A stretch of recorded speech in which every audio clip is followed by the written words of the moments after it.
hari saya sedang di mobil gitu, Ludmilla telepon dengan deg-degan, ada apa nih, gue bikin salah apa? Dunia itu dirancang terus dengan hegemonic power, apa bahayanya? Jadi waktu aku berdiri itu Mas, sebenarnya itu gue antara mau pingsan sama deg-degan. Dapat apa dari Memasuki bulan ke-10 ini cukup sulit gitu saya lihat. Perang ini menjadi bagian daripada sanksi, sebuah tahapan yang berbahaya. Bayangkan, kita nih kalau di ramalan Nostradamus, 2037 kita akan diinvasi oleh Australia. Saya merasa beliau nggak mau merepotkan Indonesia. Negara-negara Eropa itu merasa ada sebagian menembak perutnya sendiri, menembak kakinya sendiri, karena terbukti. Thank you. Спасибо, господин президент. Мне очень понравилась ваша речь. Мне кажется, она принесла нам дух, как можем строить вместе, строить сильнее. Звучит как девиз для Большой Двадцатки. Мы надеемся, что вы приедете в следующем месяце в Индонезию. Спрошу вас про заголовок. Сегодня мир после гегемона, безопасность для всех. Господин Сукарно в 1955 году сказал уже, что все союзы безопасности опасны для мира. Вы и Китай находитесь в Совете Безопасности ООН. Можете ли вы справиться с тем, чтобы избавиться от КВАД, АУКУС, НАТО вместе? Возможно ли это? Вопрос 2. Все вас очень любят в Индонезии, все всегда кричат «Ура!» И хочу спросить, можно ли с вами потом сфотографироваться? Да, с удовольствием. Такой красивой женщиной, с удовольствием. Значит, у нас очень добрые отношения с Индонезией на протяжении практически всей новейшей истории. И президент Видодо, когда звонит мне, он обращается ко мне со словами «брат», я ему говорю то же самое. И мы дорожим отношениями, которые у нас сложились с Индонезией. Я благодарен руководству и президенту за приглашение на двадцатку. Мы подумаем, как мы это сделаем. Россия точно совершенно будет там представлена на высоком уровне. Но, может быть, и я поеду. Пока я подумаю. Вот. Что касается создания новых блоков в Азии, то, на мой взгляд, это попытка перенести в Азию провалившуюся систему блокового мышления из Атлантического региона. И без всякого сомнения, это вредная затея. Это опять попытка дружить с кем-то против кого-то. В данном случае дружить против Китая. Мы просто не поддерживаем эту попытку реанимировать это или воссоздать теперь в Азиатско-Тихоокеанском регионе то, что происходило в Атлантике, но и считаем, что это очень вредная и опасная затея. Ну, надо сказать, что это имеет неблагоприятные последствия и для участников, или для союзников в тех же.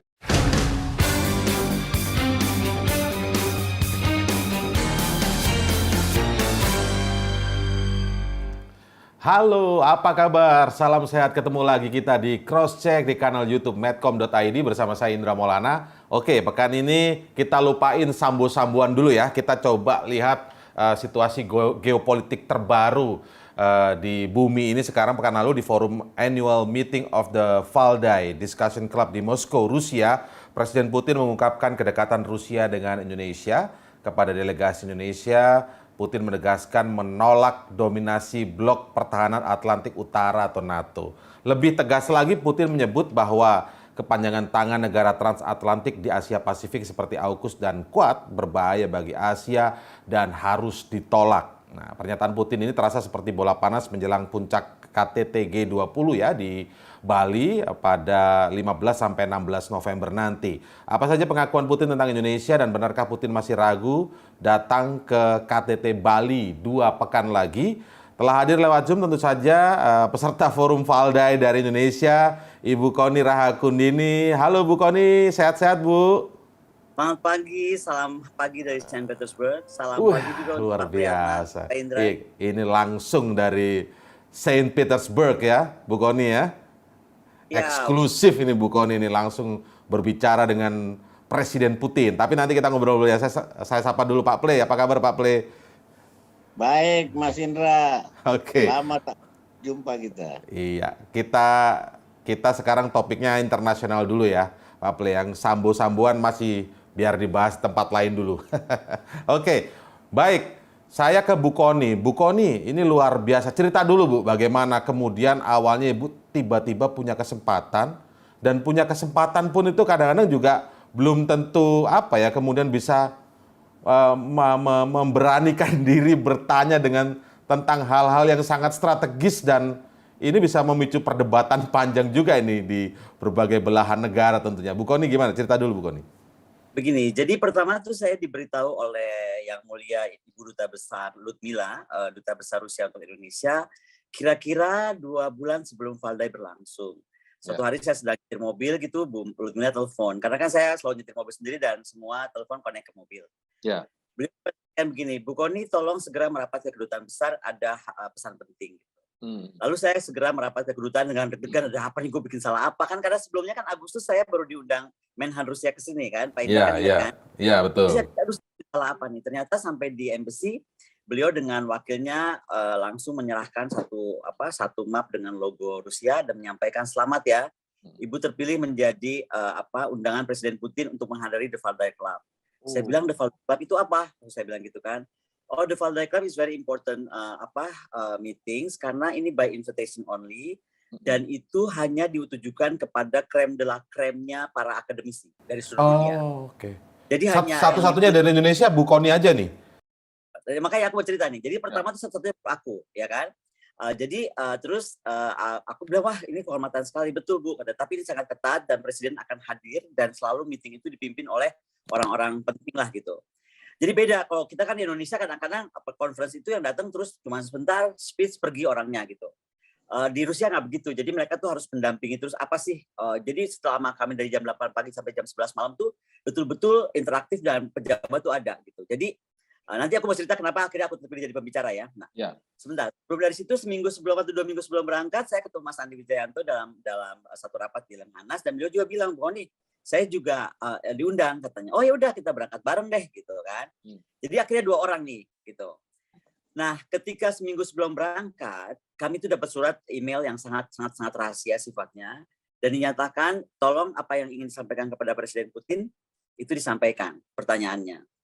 Nanti akan dikolek dan dipilih. Oke, saya kirimkanlah pertanyaan saya itu 2 buah. Banyak yang tanya, termasuk sahabat-sahabat saya duta besar, saya sebutkan negaranya. Mau ngomong apa sih, mau nanya apa sih gitu kan, kita boleh pesan nggak sih gitu, karena everybody knows gitu apa sih Valdai Club itu kan, kecuali kita karena saya juga baru tahu.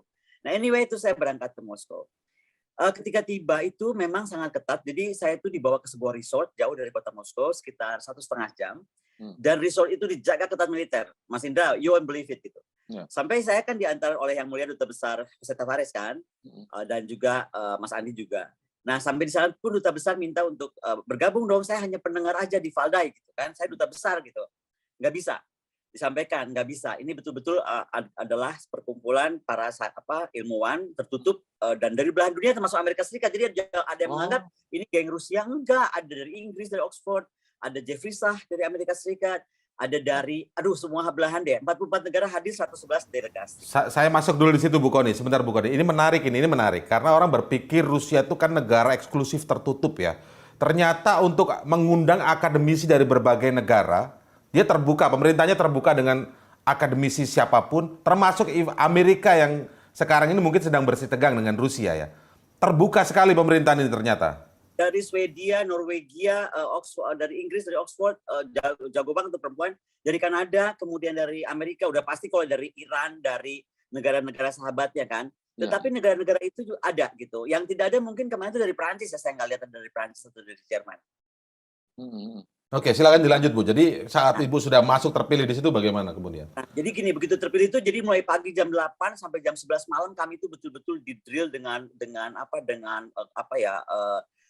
judul-judul tema-tema yang sangat ketat ya. Dan itu betul-betul kita cuma taunya kamar tidur. Jadi resortnya tuh indah banget Mas Indra, indah banget. Tapi saya nggak bisa lihat karena kamar tidur, ruang makan, ruang conference. Kamar tidur, ruang makan, ruang conference. Udah kayak mesin aja gitu.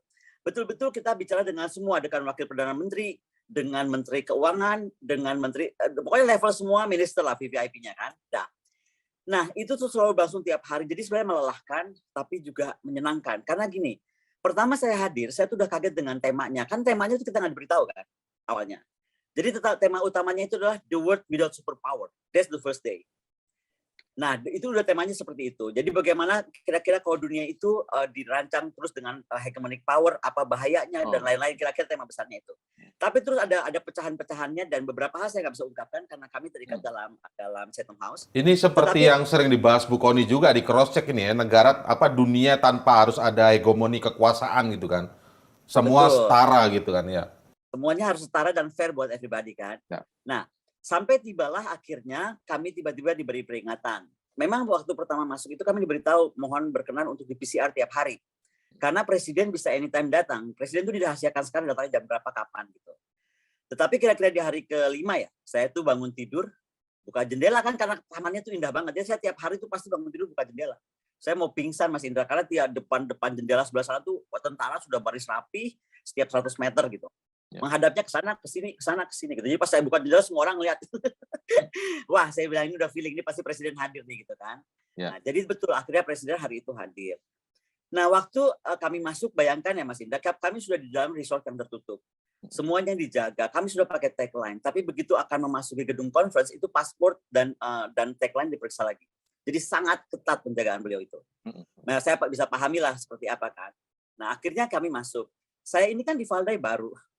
Kalau Mas Andi walaupun baru dia pejabat negara lah. Jadi saya pikir adalah kalau Mas Andi saya pasti sama Mas Andi terpisah nih duduknya kan. Jadi saya ini agak-agak, udahlah aku anak bawang gitu, mau duduk di belakang. Tiba-tiba protokol menghampiri, Anda namanya sudah di depan. Jadi di jajaran paling depan itu hanya jajaran paling depan yang ada nama. Itu jajaran elit-elit Rusia. Kemudian nama kami ada Mas Andi, ada saya, ada Cina, ada dari Afrika Selatan, ada Ambasador Ramzi dari Mesir. Lalu kemudian ada Wakil Perdana Menteri dari Brasilia. Jadi itu jajaran saya dengan Mas Andi. Mulailah tanya jawab kan. Kami kan masih baru juga di Valdai, jadi juga masih nggak tahu Valdai itu gimana sih. Forum gitu kan. apa gitu ya. Iya, untuk closingnya ya. Kalau untuk daily-nya kita udah nangkep lah, sama seperti meeting-meeting di Eropa, hampir sama seperti itu kan. Karena crisp lah. Kalau istilah apa? Very crisp, langsung to the point gitu. Nah, ternyata kemudian beliau paparan kan, beliau menyampaikan pidatonya. Ketika saya mendengarkan pidato itu saya sadar, oh inilah semua hasil kami pertemuan itu beberapa hari. Rupanya disarikan menjadi sebuah speech yang demikian hebat. Karena itu kan dari mulai rapat pertama sampai terakhir malamnya itu, semua disarikan menjadi pidato presiden. Kira-kira begitu. Berikut juga pandangan Presiden Putin pribadi. Nah, begitu tanya jawab mulai, saya semangat dong. Ini kalau udah duduk di depan begini pasti dipilih nih gitu kan. Udah GR aja nih Mas Indra. Iya. Tapi satu bukan saya, kedua bukan saya, ketiga bukan saya, dan seterusnya. Saya udah mulai bilang, Mas Andi, kayaknya kita nggak pilih deh ya. Aku bilang Indonesia sih ya. Aku bilang, ya udahlah, kita pernah bikin ini juga kali error. Aku bilang nggak akan kepilih pertanyaan kita, atau pertanyaan kita kurang bagus. Aku bilang gitu kan. Santai aja kata Mas Andi, kan semua udah dijawab tadi di pidato gitu. Oke. Terus ya udah kita udah mulai, apalagi setelah Cina kan Profesor Wang teman saya bilang, aduh Wang lu udah dipilih, udahlah kayaknya gue nggak akan nih. Aku tuh udah kayak tadinya kan alert banget karena presiden kan 4 meter di depan kita. Maksudnya kebayang nggak sih? Iya, 4 meter lah, deket banget. Aura the most wanted man gitu, the most sexiest man in the world tuh di depan aku kan, itu gergepan juga kan. Dan di depan tuh perempuan cuma aku sendiri, nggak ada yang lain. Udah. Terus tiba-tiba begitu aku lagi santai, lagi ngomong sama Mas Andi, Mas, abis ini kita kabur kali Mas, sudah bisa ya, gitu ya, lagi ngomong begitu. Tiba-tiba delegasi dari Indonesia gitu kan, dan menunjukkan ke aku gitu. Jadi waktu aku berdiri itu Mas, sebenarnya itu gue antara mau pingsan. Karena apa? Matanya presiden itu kan antara biru abu-abu ya. Jadi ketika teman tuh kayak menyorot ya. Sampai lupa tagline-nya G20 coba. Recover together, recover stronger, saking confused-nya. Yang kedua aku langsung cuma ingat, I have to mention about G20. Kedua, I have to mention about Soekarno karena ada visi Soekarno yang sangat besar di non-alignment movement saat Sasila Bandung. Nah, yang ketiga tuh aduh apa ya pertanyaan aku tuh lupa. Tapi kan dalam sepersekian detik I have to tell everything. So aku ingat aja satu bahwa memang speech-nya sangat hebat. Jadi saya appreciate speech-nya. Yang kedua saya mengharapkan beliau hadir di G20 karena ini sangat penting buat presidensi Indonesia.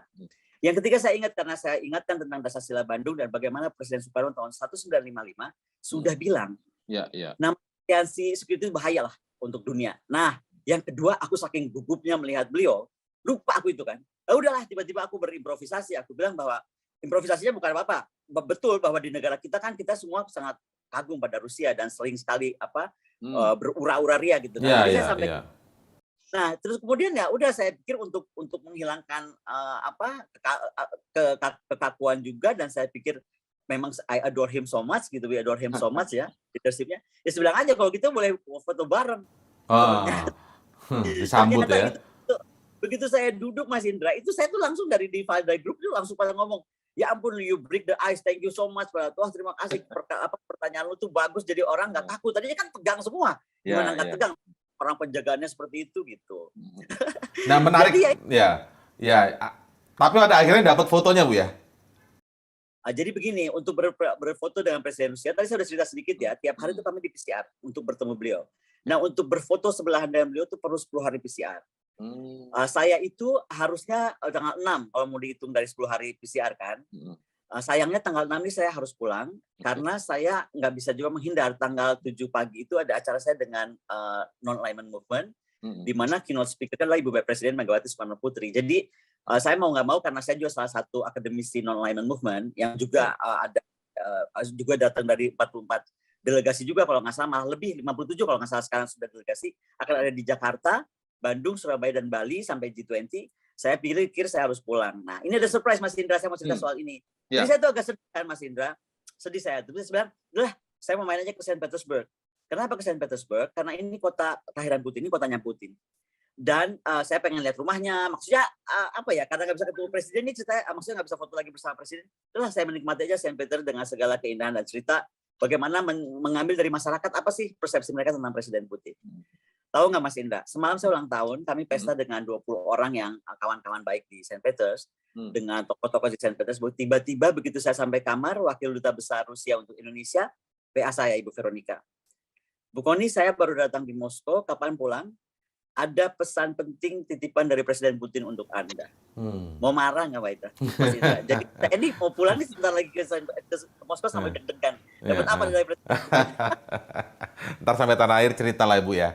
Oke, Bu Koni, sekarang sebelum ke Paplin nih, sekarang kita coba masuk ke substansialnya. Saya juga melihat tuh video bagaimana Bu Koni bertanya langsung kepada, nggak ada grogi-groginya sih Bu. Kita ngelihat Ibu firm banget seperti biasa.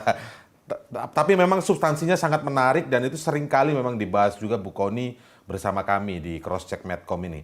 Nah boleh cerita Bu, jadi sikap Presiden Putin tentang non-alignment itu apakah dia hanya menjawab normatif seperti apa yang ditanyakan Bu Koni saja, ataukah memang itu adalah sebuah sikap dan itu mengatakan bahwa seperti Quad, AUKUS itu berbahaya di Asia itu. Bisa gambarkan sedikit Bu?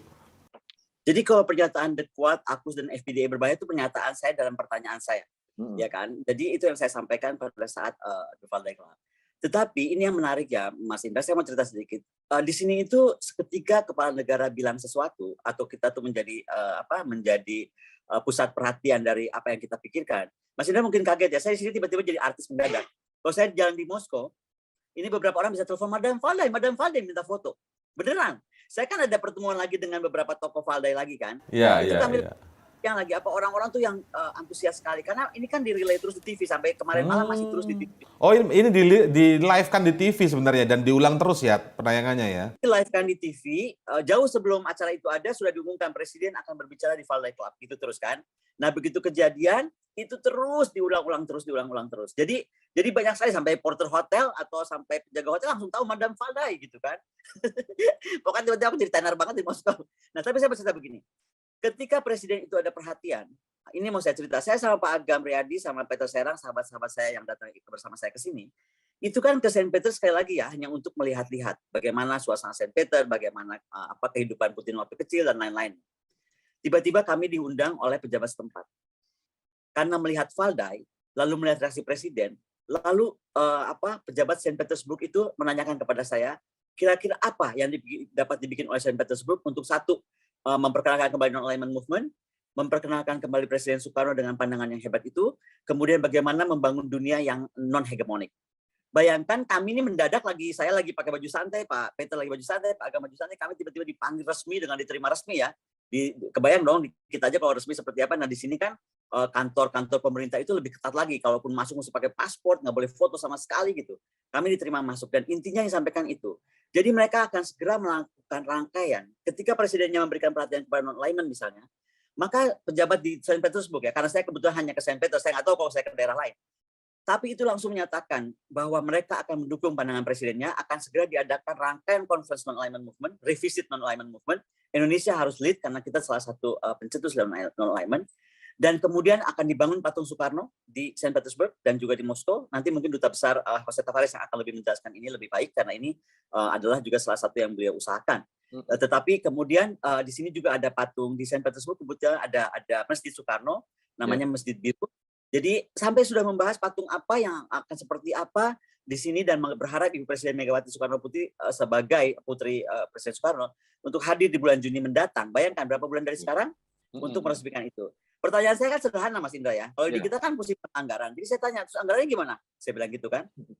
Anggaran kami akan usahakan. Pokoknya ini semua yang Ibu sampaikan di Valda itu menarik soal 6, soal hubungan Indonesia-Rusia ya kan. Kemudian soal bagaimana kedekatan kita dengan Presiden Soekarno dan juga banyak hal yang sebenarnya secara budaya juga kita bisa dekatkan kembali untuk membangun peradaban dan kebudayaan yang lebih fair gitu untuk semua orang. Ya. Nah, sekarang saya lihat sudut pandang dari Pak Ple. Pak Ple Priyatna sebagai mantan diplomat juga pasti mengetahui bagaimana dari pertanyaan Bu Kony kan kemudian mengingatkan kan soal non-alignment dan sebagainya. Pak Ple sendiri melihat sikap seorang Putin yang sekarang lagi di tengah perang nih. Saya juga nggak tahu nih kalau baca beberapa artikel katanya siap-siap mundur, apakah menyerah atau enggak atau strategi saja itu loh di satu kota tertentu di Ukraina tentunya. Nah, tapi di tengah itu dia juga masih membuka ruang diskusi tidak tertutup. Padahal mindset awam kalau kita ngelihat Rusia ini negaranya eksklusif sekali ya, tapi mau diskusi dengan berbagai akademisi dari berbagai negara, bahkan datang dari blok barat, akademisi dari blok barat. Pak Ple bisa gambarkan sedikit Pak Ple. Ya, terima kasih Mas Indra. Selamat untuk Bu Kony ya. Ini satu wanita Indonesia yang berhasil akademisi yang berhasil menembus masuk Valdai private klub yang sangat prestisius dan bergengsi ya. Demikian juga setara dengan bahkan dari Asia kalau tidak salah itu hanya Duterte yang pernah diundang di forum ini ya.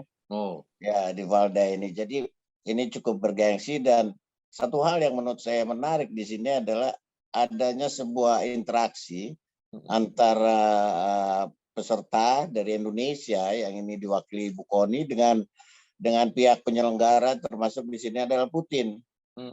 Ini sebuah kepercayaan kepada akademisi Indonesia yang mampu mengelola pandangan yang tidak harus sama dengan yang dikembangkan yang berkembang selama ini seperti di Barat. Ini sudah memasuki bulan ke-10 ya. Perang Ukraina Rusia ini yang demikian berkembang sampai kemana-mana dan bahkan perang pun sudah menjadi bagian dari sanksi menurut saya. Jadi ini situasi yang sudah delicate betul sehingga Bu Kony ini punya kesempatan yang baik untuk menyelipkan pandangan pikiran Indonesia yang berkaitan dengan idenya Bung Karno ya, non-blok dan posisi yang tidak memihak pada Barat dan Timur, tapi posisi mandiri yang mampu menegakkan keadaan ini. Jadi ini kesempatan yang baik, meskipun sangat pendek. It's about the moment gitu ya.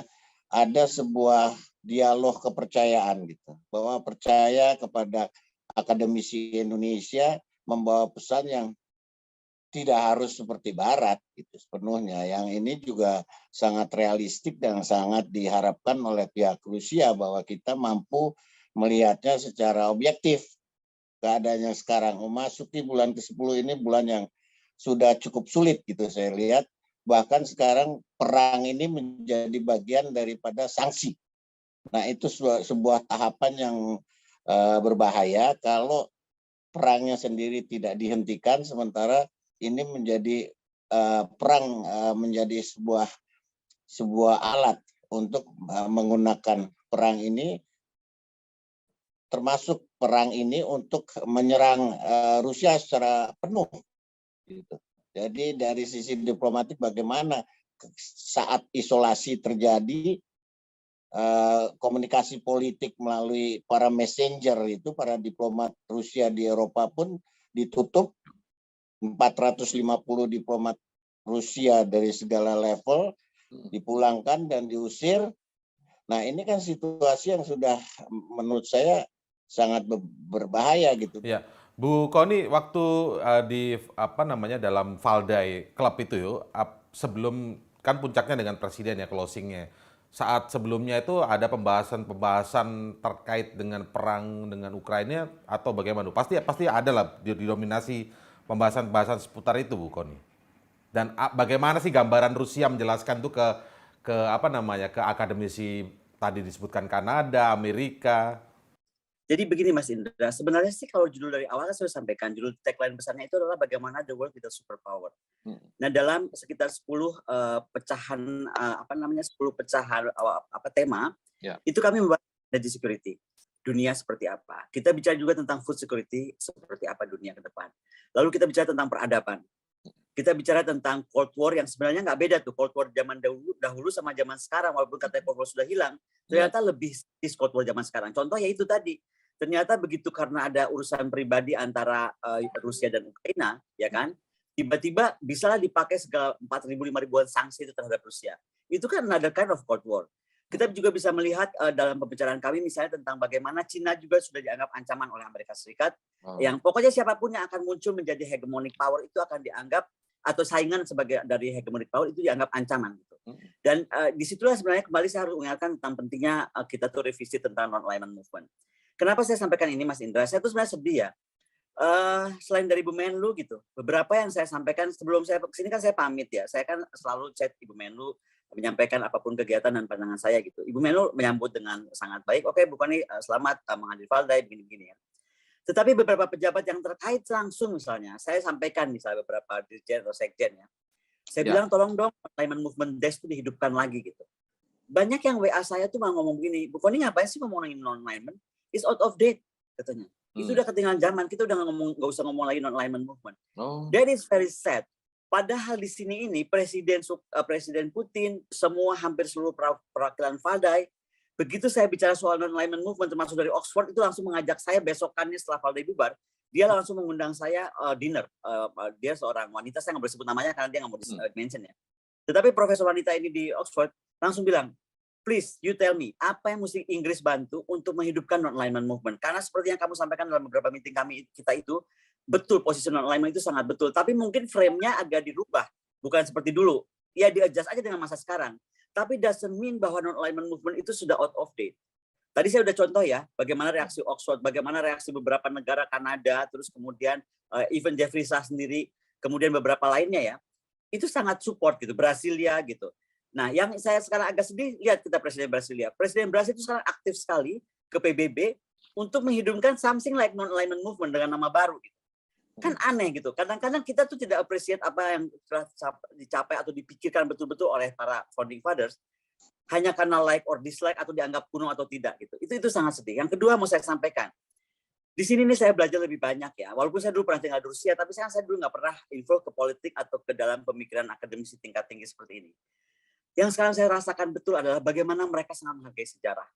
Mas Indra, di sini ini semuanya, even sejarah kelam sekalipun, tentang Gulag itu adalah sejarah paling kelamnya Rusia. Betul nggak? Saya dengan Ambasador Tavares dan Nyonya Ambasador Tavares itu mengunjungi museum Gulag di Moskow. Dan kami itu setengah menangis. 20 juta orang tuh korban kasus itu. Tapi diceritakan demikian detail dari mulai pintu digedor, malam-malam orang diculik, ya kan, anak-anak dibawa, kemudian mereka ditaruh di tempat kerja paksakan di mana lot of dull story gitu ya. Tapi apa yang mereka bikin dengan museum itu? Berani mengakui kekurangan dan kesalahan bangsa. Oke. Nggak ditutupi justru ya. Iya, yang mau saya bilang kita kan enggak. Kita tuh agak hipokrit ya. Oh PKI ada, PKI enggak ada. Tapi kalau ada dibilang enggak ada. Enggak ada, dibilang ada. Kayak gitu-gitu kan. Ya udah bikin aja museumnya. Itu adalah sebuah perjalanan bangsa yang buruk tentang bagaimana PKI itu bergerak waktu itu misalnya kan. Kita semua bisa belajar supaya tidak terulang lagi. Kemudian yang kedua, apapun di sini tuh jadi sejarah. Di Saint Petersburg ada 500 museum. Can you imagine? termasuk pembunuhan Rasputin. Coba siapa sih Rasputin? Dia cuma dukun gitu, kalau bisa dibilang ya, dukunnya raja. Tapi kemudian dan itu kalau bilang museum tuh very detail diceritain di mana dia bergerak, ruangan apa, dikasih apa. Yang mau saya bilang begini Mas Indra, saya tuh dapat dalam hadiah ulang tahun saya kemarin yang sangat gembira, saya dapat hadiah dari mana-mana di sini. Ada yang berita sedih saya dengar dari Ibu Lestari Murjizat, Wakil Ketua MPR kita. Ratu Kalinyamat gagal dinobatkan sebagai pahlawan nasional, hanya dianggap kurang datanya. Itu saya mau nangis Mas Indra. Mungkin kalau saya tuh apa ya, di puncak saya bahagia sekali dengan apa yang saya alami di Moskow dan ya. Saya kaget, Ratu Kalinyamat yang sudah terbukti catatan sejarahnya dari Portugal, kita sampai sudah effort kita di Portugal segala macam untuk cari archive. Hanya dikalahkan oleh yang sejarah pendek. Apa sejarah pendek? Saya with all due respect ya, saya sangat hormat kepada Dr. Soeharto, semua yang dapat nama-nama pahlawan nasional tahun ini. Tetapi kita nggak pernah mau melihat langkah peradaban nenek moyang kita. Di sini ini di Saint Petersburg Mas Indra ada patung yang dibangun tahun 18 berapa lah. Ya, di era sejarah Saint Petersburg dibangun. Patung seperti patung Mesir gitu loh. Itu patung sampai sekarang masih dihargai orang, masih kalau bilang sih ada semacam kayak di Trevi orang lempar koin, kalau di sini nggak kita usap kepalanya. Tapi yang itu bukan itu yang dilihat. Yang dilihat adalah bagaimana orang respect terhadap sejarah. Mau sejarah hitamnya kah, sejarah bagusnya kah? Di kita tuh kayaknya pertama archive kita buruk, saya harus akui itu, ya kan? Karena kita contohnya saya Kalinyamat mengalami betul bagaimana pengarsipan ya. Betul pengarsipan. Yang kedua kita tuh selalu lupa sejarah. Jadi selalu tuh yang diingat yang pendek-pendek gitu. Nggak pernah sejarah peradaban kita yang besar. We are a big nation. Satu lagi saya mau bilang. Jadi sebenarnya satu lagi silakan Bu. Di sini tuh ada pameran tentang museum dari timur. Karena dulu Raja Nicholas II tuh sempat Pulau Jawa dan Pulau Sumatera. Jangan salah ya. Tsar Nicholas II tuh pernah ke sana. Why? Tsar Nicholas II ke sana. Zaman itu tahu abad-abad beliau hidup. Karena ternyata vodka minuman Rusia itu salah satu yang menjadi paling mahal itu spicesnya dari Indonesia. Oh iya. Jadi namanya Pemukus, adanya di Jawa Tengah. Jadi Tsar tuh ternyata Nicholas II tuh ke sana ke Indonesia. Ini masa kita nggak tahu? Saya semua dapatkan di sini. Yang ketiga, di sini ada museum tentang sejarah Batak. Dari dulu saya udah bilang, Batak itu adalah peradaban Indonesia yang besar, peradaban Indonesia yang sangat interaktif dengan Israel waktu itu ya. Okay. Nah, ternyata di sini itu dikembangkan bahasa Batak itu sampai semua sejarah peradaban Batak yang kita aja nggak tahu gitu loh. Yang mau saya bilang, orang lain sangat appreciate apa yang kita punya, budaya kita gitu. Kenapa kita enggak? Makanya kemarin pada saat kami menghadap ke Saint Petersburg, pejabat Saint Petersburg, beliau senang sekali misalnya ada Pak Agam Riyadi di sini sebagai interior designer. Ya, beliau langsung sampaikan, boleh nggak nanti juga pada saat Juni kita patung itu, Pak Agam bawa koleksi apa yang bisa disampaikan? Apakah batik atau apa yang Indonesia supaya orang Rusia lebih tahu gitu. Ini kan menarik gitu. Jadi kita tuh sangat diapresiasi di luar ya, tapi kok kita kurang mengapresiasi peradaban dan budaya kita sendiri. Tapi saya sampaikan tentang sejarah itu. Ya. Artinya yang benar-benar jas merahnya versi Bung Karno itu terjadi di Rusia justru ya. Kita menang teorinya mungkin Bu ya. Kita selalu awal dan menang. Menang teriak-teriaknya Mas Indra, tapi nggak dirasakan dalam hati. Kalau di sini jas merah itu dan contoh kayak Ratu Kalinyamat ya, itu sebenarnya situsnya itu bukan dianggap kita memuja situs, salah kalau dia nggak memuja situs. Kita menghidupkan the grand story of her gitu. Makanya ini akan berhubungan sangat panjang. Terakhir mungkin saya begini, berita saya yang kedua adalah ini berhubungan dengan banyak saya terima WA soal siapa Panglima TNI. Ini ada sangat penting harus saya sampaikan ya. Indonesia adalah negara maritim. Di sini ada dari utusan Sesko yang dari Indonesia, ada 2 orang siswa Sesko Angkatan Laut yang sedang sekolah di sini dan bisa cerita tentang bagaimana sejarah kita dalam kekuatan membangun kekuatan maritim bersama Rusia. Saya berharap betul bahwa sebenarnya kita ini kan waktu Presiden Jokowi dipilih, beliau kan sangat menjanjikan kita menjadi negara nawacita yang menguasai 2 samudra. I still remember his. Nah, jadi saya berharap di akhir Presiden Jokowi sekarang memimpin, betul-betul Panglima kita bisa segera dari Angkatan Laut, Pak Yudo Margono. Karena ini penting. Kenapa saya sampaikan? Akan banyak revisit maritime power yang kita bisa lakukan. Misalnya tadi kerjasama archive maritim atau Navy dengan Rusia, archive maritim dengan Inggris mungkin, archive maritim dengan China, saya nggak tahu. Pokoknya banyak hal yang kita harus gali dan kembali hidupkan semangat kita itu as a very powerful nation. Rusia itu 5.000 sanksi, can you imagine? Saya tuh kesini sama kawan-kawan saya tuh jadi bawa bokes kemana-mana karena kartu kita semua mati kan. Ya. Tapi lihat mereka, sistemnya jalan, nggak ada yang terganggu. Even sekarang yang kan diblok, sebenarnya Instagram, sosial media kan semua diblok oleh Barat. Ya. Tapi kami bisa ada jalan keluarnya, jadi diberitahu untuk apa, bagaimana caranya. So they always resilience ya, akan tahanannya sangat kuat. Ekonominya biasa saja, semuanya. Apalagi saya tuh sampai selalu buka jendela. Ini saya buka jendela hotel karena panasnya setengah mati di sini kan rata-rata gas tuh udah memanaskan ruangan dan gratis dan kontrolnya dari negara. Jadi saya berasa kamar kalau ini ditutup. Jadi saya selalu buka biar udara dingin. Ya. Oke. Dan tahu per bulannya cuma $1 bayar listrik. $1. Ini sebenarnya yang kita mau intip lewat Bu Kony yang berada di sana langsung gitu loh ya. Itu kan sanksi bertubi-tubi ada ribuan tadi, tapi nggak ngefek ternyata Bu ya? Nggak, sama sekali nggak ngefek. Nggak ngefek, benar-benar nggak ngefek Pak Priyatna, saya dengan awal kan di acara ini, dan juga Pak Priyatna pasti ingat, saya di satu acara YouTube terkenal, saya kan bilang, keputusan negara barat menghukum Rusia itu suicidal. Remember? Saya pernah ngomong juga sama. Betul. Itu Pak Priyatna terbukti sekali suicidal. Jadi mereka malah makin seru, malah mereka makin senang.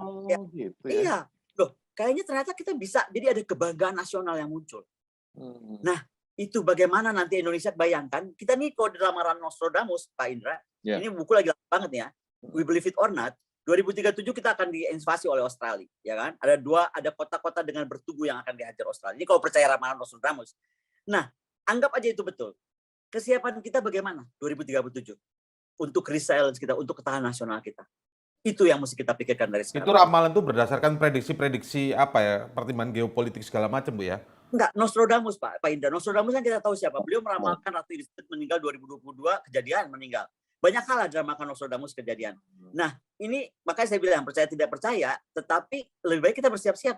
2037 itu di hadapan mata gitu. Makanya betul bahwa kemudian Presiden Putin saat saya meminta beliau duduk di Dewan Keamanan Nasional bersama Cina, kalau gitu itu aja lah, dihapuskan aja. Sama seperti yang Bung Karno dulu, tentang The Quad, tentang AUKUS, tentang NATO, tentang Five Power Defense Arrangement, tentang Five Eyes, semua itu. Dan makanya beliau langsung merespon kayak gitu loh Mas Indra. Baik, Pak Ple, sebelum ke Pak Ple ya, saya mau ajak dulu untuk lihat atau dengarkan paling nggak nanti ini kita isi ya. Tanya jawabnya Bu Kony dengan Presiden Putin. Sebentar nih kita lihat. Которые у нас сложились в Индонезии.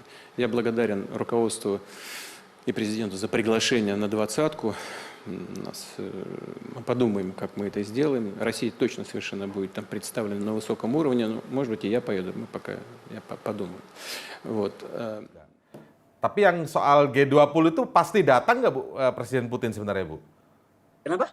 Yang soal G20 di Bali nanti pasti datang atau karena jawabannya kalau tidak salah kan akan mengutus pejabat tinggi. Beliau jawab begini, akan dia lihat dan kalaupun tidak dia akan mengutus pejabat tinggi negara. Dan tolong diingat Mas Indra, beliau tuh sebelum datang Peskov tuh datang. Beliau tuh adalah orang terpenting lah setelah Presiden Putin. Saya juga bicara dengan Peskov agak cukup beberapa saat ya. Dan saya berharap memang kita tuh mengharapkan betul Presiden Putin akan datang. Tetapi nih, ini bukan dari pandangan Rusia ya, ini dari pandangan saya pribadi sebagai akademisi. Saya melihat beliau sangat menghormati Presiden Jokowi, menghormati sangat Indonesia. Sampai diceritakan bagaimana saling memanggil brother gitu kan. Kita lihat juga, ya kemarin Presiden juga langsung bisa telepon brothernya untuk urusan Laut Hitam misalnya. Itu kan menunjukkan kedekatan. Nah, tapi saya sense karena musuh Rusia ini di sini bagaimanapun adalah jadi negara yang banyak. Sekali lagi ini kan bukan perang Ukraina-Rusia. Menurut saya perang NATO dan Barat terhadap Rusia menggunakan Ukraina ini yang terus saya ulang kata-kata ini supaya Ukraina juga sadar jangan mau di-use terus gitu ya. Nah, saya merasa sebagai sahabat beliau nggak mau merepotkan Indonesia. Saya pernah pengalaman menghadiri beberapa meeting internasional di Bali ketika pejabat negara hadir Mas Indra. Contoh ya Mas Indra, ketika Pak Burodem Clinton datang, itu kan harus didampingi langsung F-16, dikawal pesawat kenegaraannya. Nah, sekarang itu nggak ada masalah. Bagaimana Indonesia hari ini dengan segala yang hadir di G20 yang semuanya against Russia, kita harus mengawal pesawat Presiden Putin dari ancaman apapun. Sanggupkah? Oh iya. Saya nggak tolong jangan diartikan saya tidak menghargai atau tidak menganggap kita mampu. Kita mungkin mampu, tetapi apakah kira-kira Presiden Putin mau merepotkan kita seperti itu? Menurut saya pribadi melihat orang yang demikian humble, dia tuh pengetahuannya luas ya, geopolitik knowledge-nya besar, semualah ekonomik, energi, ya kan, semua. Saya kok melihat dan orangnya sangat santun ya, sangat humble. Saya kok melihat dia nggak akan mau merepotkan kita, menurut saya. Jadi nggak datang itu bukan karena nggak menghormati, tapi memang dalam posisi yang sekarang kalau aku datang kamu yang repot nanti, gitu ya? Kurang lebih gitu ya Bu ya? Ya, harapan saya adalah harapannya tetap itu kan perkiraan saya. Ya, Tetapi harapan Biden menyatakan tidak akan datang, kalau betul tidak akan datang, mungkin kansnya beliau akan datang lebih besar. Gitu Putin aja akan datang, maksudnya kalau Biden nggak datang, Putin kemungkinan datang. Apalagi buat saya itu ada hints penting ya. Tiba-tiba tadi malam saya mendapat berita Presiden Putin menitipkan sesuatu pada wakil duta besar. Wakil duta besar dipanggil mendadak ke Moskow dan wakil duta besar Rusia di Indonesia. Itu kan pasti ada sesuatu yang harus dipersiapkan dalam rangka G20. Ini kan tinggal berapa minggu lagi? Iya, betul. Tinggal beberapa pekan lagi nih, Bu. 2 pekan lagi mungkin ya. Pertengahan bulan ini kan. Baik. Ya. Oke. Nah, Pak Ple. Saya harus pergi sebentar. Oke, baik. Ya. Baik, Bu Kony. Kita ucapkan terima kasih. Sehat terus di sana, Bu Kony ya. Kita ucapkan selamat sekali lagi sebagai satu-satunya akademisi yang mampu hadir di Valda ini. Bahkan tingkat Asia Tenggara ya. Iya. Dua orang dianggap menarik oleh Presiden dan dipilih itu adalah sesuatu. Terima kasih sangat. Pak Ple Priyatna, terima kasih sangat juga atas masukannya tadi. Dan sampai jumpa di Indonesia. Oke, mohon maaf kita harus pamit dulu. Iya, baik. Terima kasih ya Bu Kony, sehat terus sana. Oke, Pak Ple, kalau sekarang dengan Pak Ple kalau kita ulas antara Rusia, Ukraina atau yang di belakangnya ada NATO 10 bulan ini bagaimana Pak Ple prediksi ke depannya? Berbagai sanksi, sempat ada ancaman resesi dunia akibat konflik ini kan belum ada tanda-tanda akan berakhir ya Pak Ple. Gimana prediksi dari Pak Ple sendiri?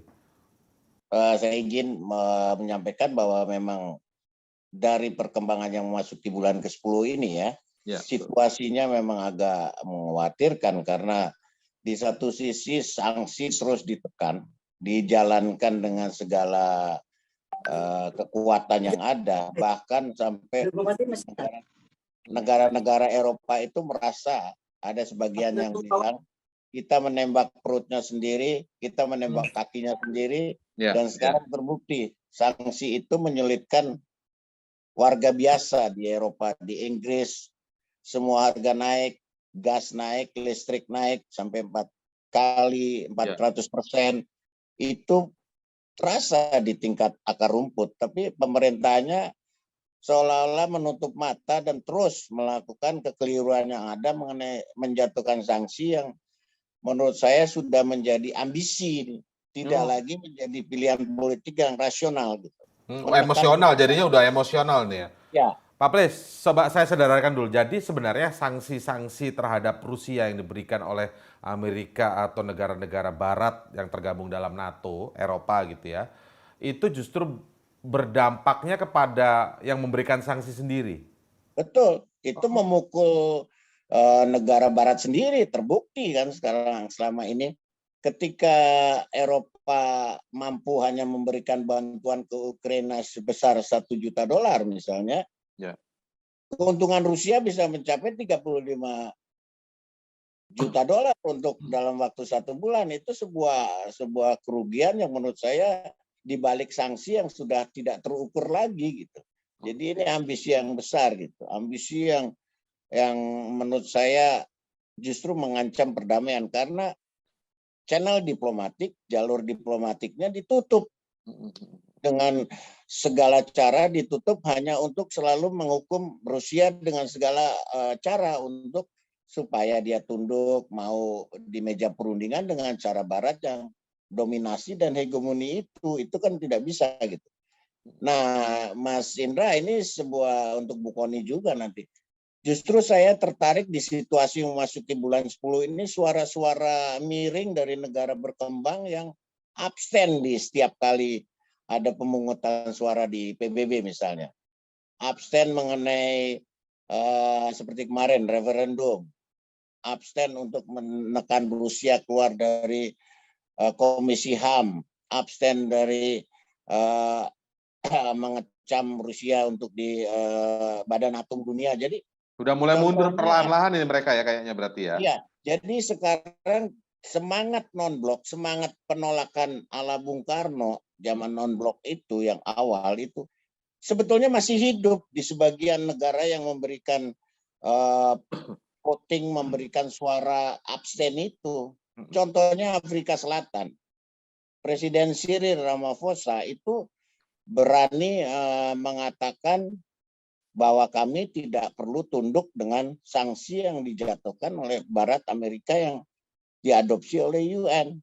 Menteri Luar Negeri Tabi Mabune dari Afrika Selatan bahkan berani menyatakan Rusia bukan negara penjajah dan kami tidak merasa pernah dijajah secara ekonomi oleh Rusia. Itu sebuah visi yang keberanian yang luar biasa di negara-negara berkembang ya. Istilah saya yang anggota G20 juga nih Afrika Selatan. Terus juga Menteri Energi Afrika Selatan misalnya. Kami akan mengimpor minyak sudah harus membuka diri untuk mengimpor minyak dari Rusia. Di tengah situasi ancaman sanksi yang demikian besar dari negara barat. Nah ini juga sekarang ini makin terasa bagaimana itu Afrika menggeliat, bagaimana Meksiko, Presiden Meksiko itu menunjukkan warna non-line itu, warna non-blok itu, dengan keberanian beliau mengatakan bahwa tidak mungkin kita membangun sebuah dunia yang adil ketika perang ini hanya dipasok dengan senjata dan Ukraina hanya menyediakan tentaranya untuk menjemput kematiannya. Itu sebuah amoral, sebuah tindakan amoral. Jadi contoh di Eropa kembali suasana Hungaria PM Hungaria yang menolak untuk bersikap menjatuhkan sanksi pada Rusia, sebuah contoh bagaimana negara itu harus survive di tengah gejolak yang ingin maksudnya ngapain ikut-ikutan susah kalau kemudian juga nggak ada ujung-ujungnya, maksudnya buat apa blok-blokan kalau cuma ikutan susah maksudnya ya. Nah kalau kita juga dengar dari cerita Bu Kony tadi menarik, justru akademisi dari Inggris ya kan, kita tahu Inggris sebagai bagian dari negara blok barat itu justru sudah mulai berpikir juga soal non-alignment atau non-blok tadi, bahwa blok sifat-sifat blok antar negara untuk menguasai dunia ini sudah nggak zaman lagi dan justru tidak baik begitu ya, seperti yang dipraktekkan oleh NATO ini. Artinya apakah mungkin berangkat dari sini nanti kemudian menjadi gerakan yang besar begitu, mungkin dimulai dari akademisi lalu mungkin masuk kepada pemerintahnya masing-masing begitu ya, bahwa kemudian pada akhirnya nanti tidak ada lagi kekuatan-kekuatan blok di dunia ini gitu. Jadi negara ya dengan negaranya masing-masing begitu Pak Ple. Iya.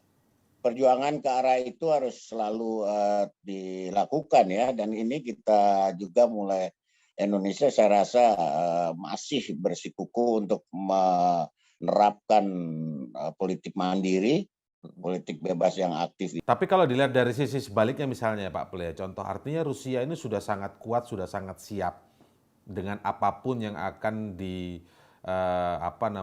diserang ya oleh tanda kutip oleh NATO misalnya.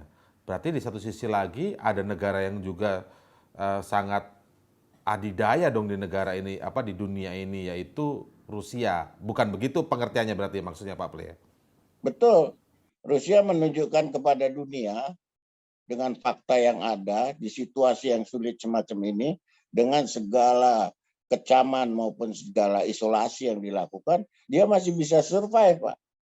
Ya kan Mas Indra, ini survivalnya ini yang luar biasa. Kalau Bu Kony tadi katakan bahwa kehidupan di Rusia biasa aja, kemudian efeknya justru terasa sekarang di negara barat gitu, di negara-negara yang mengisolasi Rusia itu terasa kenaikan harga BBM, kelangkaan gas, kesulitan di musim dingin untuk mendapatkan gas dan listrik harus bergiliran.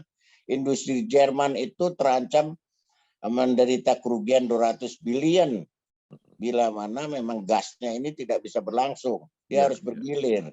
Jadi 5,6 juta tenaga kerja Jerman akan terancam kehilangan pekerjaan kalau produktivitasnya ini merosot. Jadi kondisinya dibuat oleh Barat sendiri, sementara Barat menuding itu pada Rusia penyebabnya. Jadi sesuatu yang nggak ketemu gitu. Oke. Nah, Nah sekarang kita bicara pada faktanya sekarang ini di Pasifik, di Asia Pasifik ya, itu kita sudah tahu ada The Quad, ada AUKUS, yang Bu Kony juga menganalisisnya sejak awal kita berdiskusi soal geopolitik ini bisa jadi jangan santai-santai, mungkin sekarang Indonesia nggak akan diintip, tapi ketika Indonesia nanti pada saatnya ya menjadi sebuah negara yang besar karena faktor ya mungkin soal demografi dan lain sebagainya itu bisa menjadi sasaran kan.